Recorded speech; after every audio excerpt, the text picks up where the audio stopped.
Premier League be scared of Tottenham. Spurs are back. Over comes the corner. Header comes in and Arsenal have taken the lead. Timber turns away. Special player. Great start for the ball. And shoots. Nice goal. Lewis Skelly's first goal for Arsenal. And they lead 3-1. Finish. He's back with a bang. His 50th Premier League goal. ፕሪሚየር ሊጉ ሲመለስ የሳምንቱ ትልቁ ጨዋታ በኤምሬትስ ይሆናል። 198ኛው የሰሜን ለንደን ደርቢ። ሁልጊዜ ድራማ የማይለየው ፍጥጫ፣ ጫና፣ አዲስ ኃላፊነት፣ በየጊዜው የሚታደስ ባላንጣነት፣ እሳት የሚጫርበት ጨዋታ። ቀላል ሆኖ የማያውቅ መርሃ ግብር። ሁለቱም መሳሳትን አይፈቅዱም። በተለይ ደግሞ ለመድፈኞች በከባድ ተከታታይ መርሃ ግብሮች ፊት ነጥረው ለመውጣት የመጀመሪያው መሰናክል። በ7 ቀናት ውስጥ ቶትናም፣ ባየር ሚኒክ፣ ቼልሲ ከአርሰናል ፊት ይቆማሉ። አርሰናሎች በዚህ ዓመት እንደ መጪው ሳምንት አይነት ማንነታቸውን፣ ጠንካራነታቸውን፣ መረጋጋታቸውን፣ ጸንተው መዝለቃቸውን በተከታታይ የሚፈትኑ የጨዋታ መርሃ ግብሮችን አላሳልፉም። በእንግሊዝም በአውሮፓም ለታላቅ ነገር የታጩት መድፈኞቹ የሚመዘኑባቸው የጨዋታ አጋጣሚዎች ተጫዋቾች ያውቁታል። ሚኬል አርቴታ ይረዳዋል። የአርሰናል ደጋፊዎች እየተቁነጠነጡ ይጠብቋቸዋል። መድፈኞቹ ዘመቻውን የሚጀምሩት ከዋና ባላንጣቸው ከጎረቤታቸው ስፐርስ በራሳቸው ምሽግ ኤምሬትስ ላይ ነው። እስካሁን መነጋገሪያ ነበሩም። በስታዲየም ኦፍ ላይት የእነሱ ጠባይ ባልሆነ ሁኔታ 2 ጎል አስተናግደው በሽፍራፊ ሰከንድ 2 ነጥቦች ተነጥቀው ያቆሙትን የፕሪሚየር ሊግ ኃያልነት ወደ አሸናፊነት ሀዲዱ ለመመለስ የሚችሉትን ሁሉ ያደርጋሉ ተብሎ ይጠበቃል። ቶትናም ላይ መጨከን ግድ ይላቸዋል። ምሕረት አልባ መሆን ያስፈልጋቸዋል። ስፐርስ በሜዳው የሚሸበር ከሜዳ ውጭ ደግሞ አንድም ጊዜ ያልተሸነፈ ቡድን ነው ዘንድሮም። ጀብደኛው የፖስቴኮግሉ ቡድን በቶማስ ፍራንክ ጥንቁቅነት ተቀይሯል። ወደ ኤምሬትስ ወደ ዋና ባላንጣ ምድር መጥተው 15 ዓመታት ሙሉ እየተደቆሱ አለዚያም ሳያሸንፉ ተመልሰዋል። የመጨረሻው ድል የሃሪ ሬናፕ የ3-2 ድል ነው። ካለፉት 5 አጠቃላይ ግንኙነቶች በአንዱ ብቻ ከሽንፈት ተርፈዋል። እናም ማንና ምን እንደሚጠብቃቸው ያውቃሉ ስፐርሶች። ዘንድሮም ከውድድሩ ዓመት ጅማሮ ቀድሞ የሁለቱን ክለቦች የእርስ በርስ ሽኩቻ የሚያቀጣጥል ሌላ መንስኤም ነበር።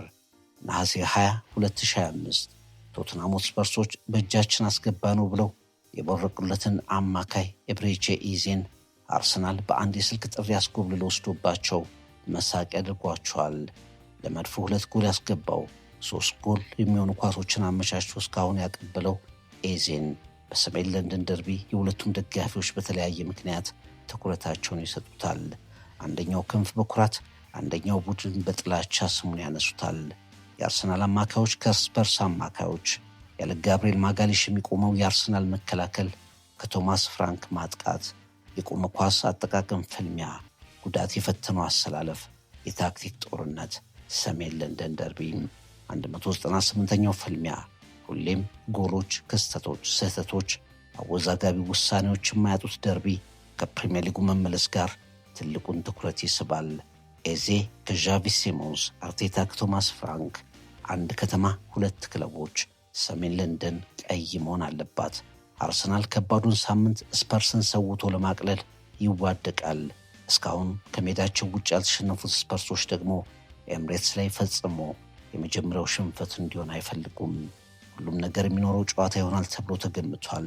ሰሜን ለንደን ደርቢን አበይት እውነቶችን ወደ ኋላ በትሪቡን ዳሰሳ።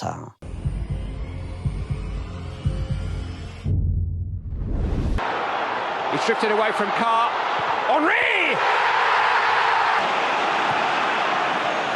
Well, that is an amazing goal! It is Derby Day. Bragging rights up for grabs. London's burning! My words, what a moment! A scintillating derby.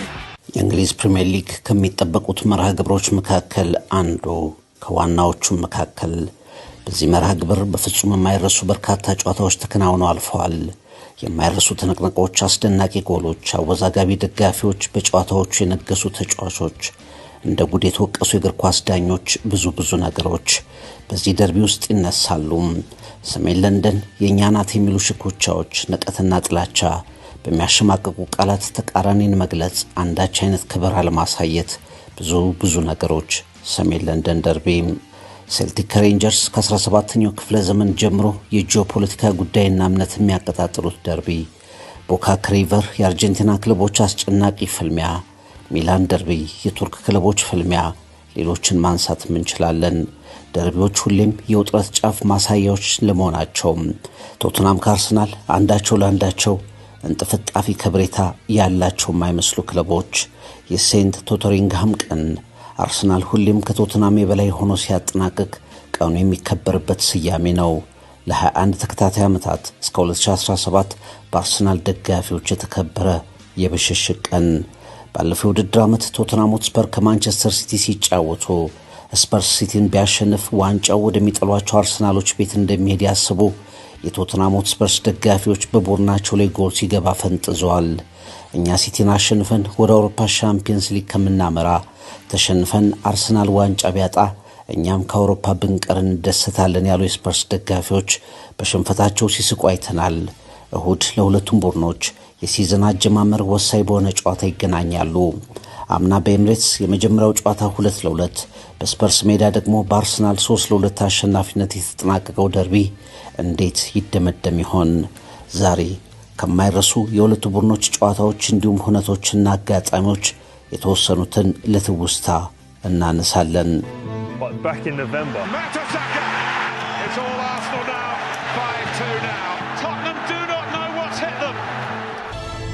It is Derby Day. Bragging rights up for grabs. ከሁለቱ ክለቦች አልፎ ተጫዋቾችን ማስፈረም የተለመደ ነው። እስካሁን 15 ተጫዋቾች የአርሰናልንና የቶትናም ሆትስፐርን መለያ ለብሰዋል። በደርቢው በማይታመን ሁኔታ እንደ ሶል ካምቤል ተቃውሞን ያስተናገደ የሁለቱም ክለቦችን መለያ የለበሰ ተጫዋች ግን የለም። ሶል ካምቤል ስፐርስን ለ9 ዓመታት አገልግሏል። 4 ዓመት በካፕቴንነት ቶትናምን የመራም ተጫዋች ነው። ቶትናሞች ይሁዳ በሚል ቅጽል ስም ደርቢው በመጣ ቁጥር የጠሩት ሶል ካምቤል በ2003-2004 ኢንቨንሲብልስ ሳይሸነፉ ዋንጫውን ባነሱበት ዓመት በነበረው ደርቢ ላይ የገጠመው ተቃውሞ አስፈሪ ነበር። በ2003-2004 ካምቤል ወደ ስፐርስ ሜዳ ተመለሰ። በዚያ ጨዋታ አርሰናል ሽንፈትን አስወግዶ 3ኛ የፕሪሚየር ሊግ ዋንጫውን ያነሳል። ፓትሪክ ቪዬራ፣ ሮበርት ፔሬዝ በመጀመሪያው አጋማሽ 2 ጎሎችን አስቆጠሩ። ቶትናም ከረፍት መልስ ተፋለመ። ጂሚ ሬድናፕና ሮቢ ኪን ስፐርስን አቻ አደረጉት። አርሰናል 1 ነጥብ ብቻ ማግኘት ዋንጫውን በስፐርስ ሜዳ እንዲያገኝ ያደርገው ነበር። ስፐርሶች ግን ከ2-0 ተመሪነት 2 አቻ መውጣታቸው ከመጠን በላይ ያስፈነደቃቸው። ያንን የተመለከተው አሽሊ ኮል እነዚህ ሰዎች እኛ ዋንጫ ለማንሳት 1 ነጥብ ብቻ በቂያችን እንደሆነ አላወቁም እንዴ?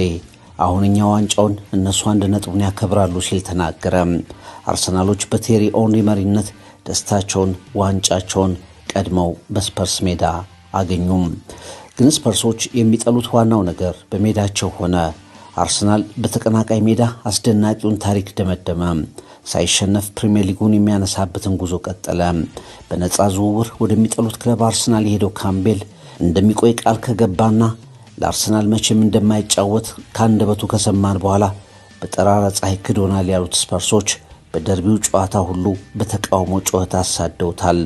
ለአርሰናሎች ጀግና ለቶትናሞች ይሁዳ የሆነው ካምቤል በደርቢው ከሚታሰቡ ተጫዋቾች መካከል አንዱ ተደርጎ ይነሳል።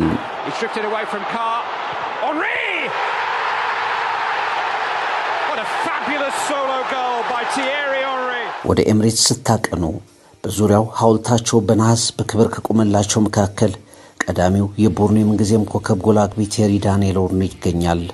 ኦንሪ ተንበርክኮ እየተንሸራተተ ያከበራት ጎል እና አገላለጹ በቀራጺያኑ ሕያው ሆና ተቀምጣለች። ያቺ ጎል የትኛው ክለብ ላይ ተቆጠረች ካላችሁ መልሱ ሰሜን ለንደን ደርቢ ቶትናም ሆትስፐር ግብ ላይ ነው። ህዳር 2002 አርሰናል ስፐርስን 3-0 ሲያፈራርስ ኦንሪ ያችን ጎል አስቆጠረ። የማይቆም የጎል ማሽን የማይደግም ሁለገብ በነበረበት ጊዜ ቴሪ ኦንሪ ከራሱ የመሃል ሜዳ አካባቢ ኳስ ተቀብሎ 3 የስፐርስ ተጫዋቾችን ተራ በተራ አልፎ ማራኪዋን ጎል አስቆጠረ። ጎሏም የደስታ አገላለጼም ሳይዘነጉ ለዓመታት ይታወሳሉ እንዳለው ቴሪ ኦንሪ ስፐርሶች ወደ ኤምሬትስ በመጡ ቁጥር አለዚያም ስለ አርሰናል በተነገረ ቁጥር እንዳይረሱት ማስታወሻ ሆኖ ይጋፈጣቸዋል። በአርሰናል የቀድሞ ሜዳ ሃይቡሪ በሰሜን ለንደን ደርቢ ጎሏ ከተቆጠረች በኋላ ኦንሪ ወደ ስፐርስ ደጋፊዎች ተንደርድሮ ሄዶ ተንሸራቶ ተኮሳትሮ ያስተላልፈው ያ የድል የበላይነት ስሜት በአዲሱ ኤምሬትስ ስታዲየም ለማስታወሻ ሕያው እንዲሆን ተቀምጧል። Arsenal are back in the goal-scoring business, but look at the confidence as he breaks from inside his own half, shrugging off Etherington, stepping away from Carr and from King and picking his spot. He had options, but he had eyes for only one thing. ህዳር 2004 በዋይት ሃርት ሌን 9 ጎሎች ተቆጠሩ። በደርቢው ታሪክ ምርጥ አዝናኝ ከሚባሉ ጨዋታዎች መካከል አንዱን ተመለከትን። ጆዜ ቅርጫት ኳስ ነው እንዴ ተጫወቱት ብለው አሾፉ። 9 ጎሎች በስንት ተጫዋቾች የተቆጠሩ ይመስሏችኋል? በ9 የተለያዩ ተጫዋቾች። ይህም እስካሁን በፕሪሚየር ሊግ ታሪክ ሪካርድ ሆኖ ቀርቷል። አንዳንዶች የምርጥ ክህሎት ቴክኒክ ውጤት የሆኑ ጎሎች፣ አስቂ መከላከል፣ ድካም፣ ትኩረት አለማድረግ የፈጠራቸው በስህተት የተገኙም ጎሎች፣ ብቻ ሁሉም ነገር ነበረው።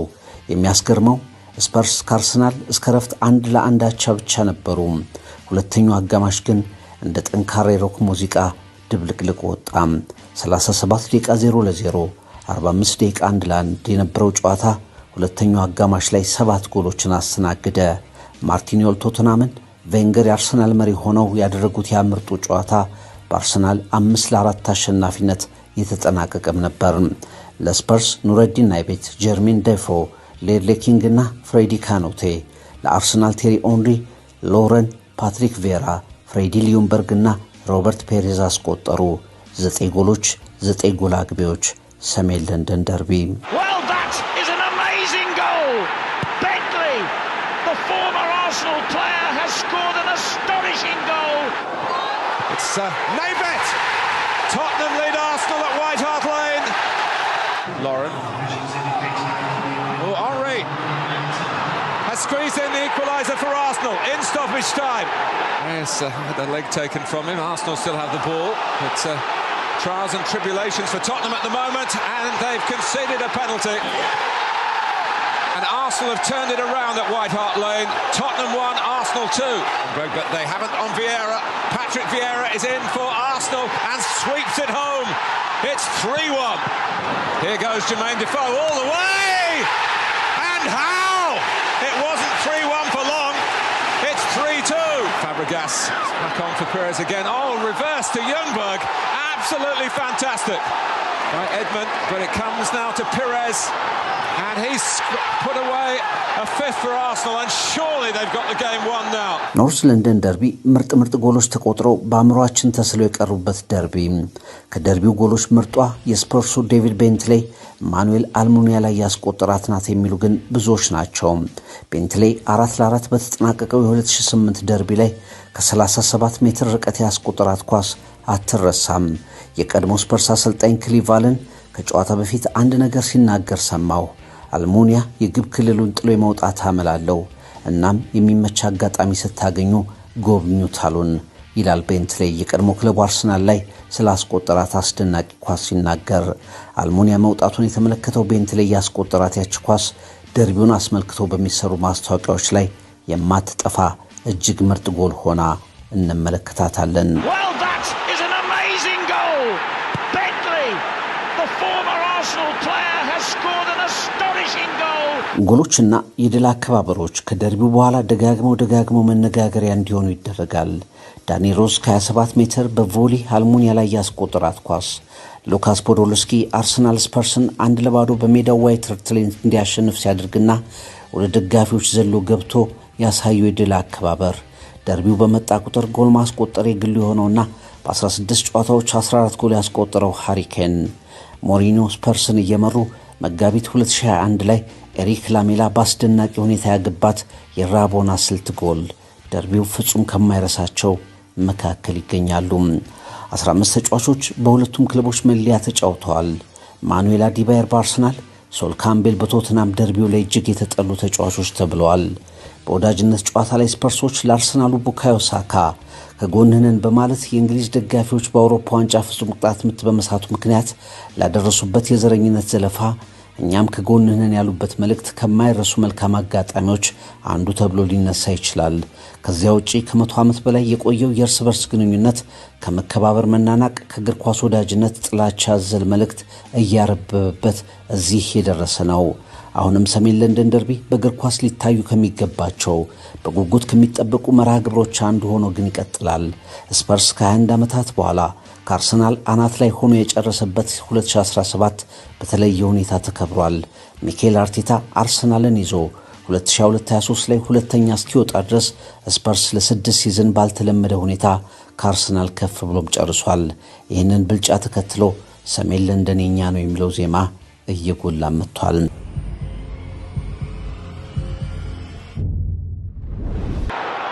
He stripped it away from Carr. Henry! Well, that is an amazing goal. It is Derby Day, bragging rights up for grabs. London's Bullet!